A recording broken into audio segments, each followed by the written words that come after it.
Okay, we have a little bit of an anomaly. The code works. We have a small problem which I'm going to show you now on the trigger.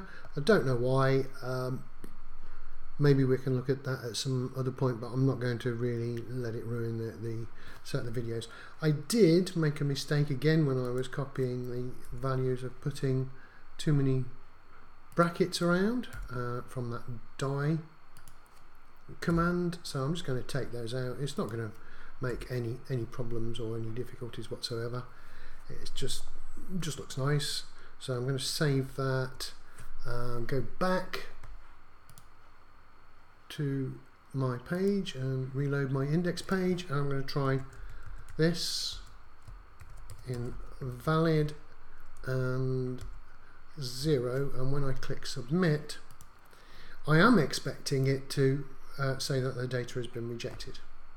So when I click submit, it says one or more of the fields have not been filled.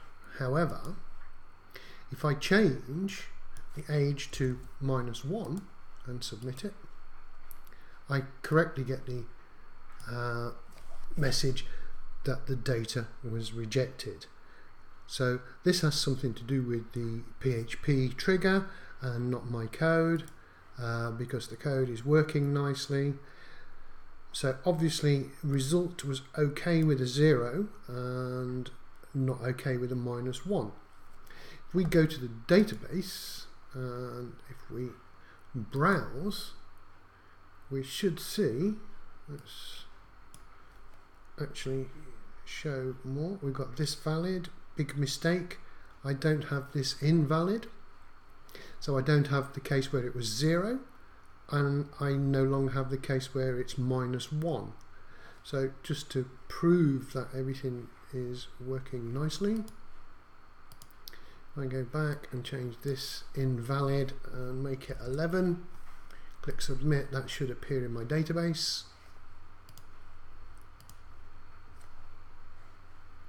There we go, this invalid 11, which we know is incorrect. So the actual trigger was working.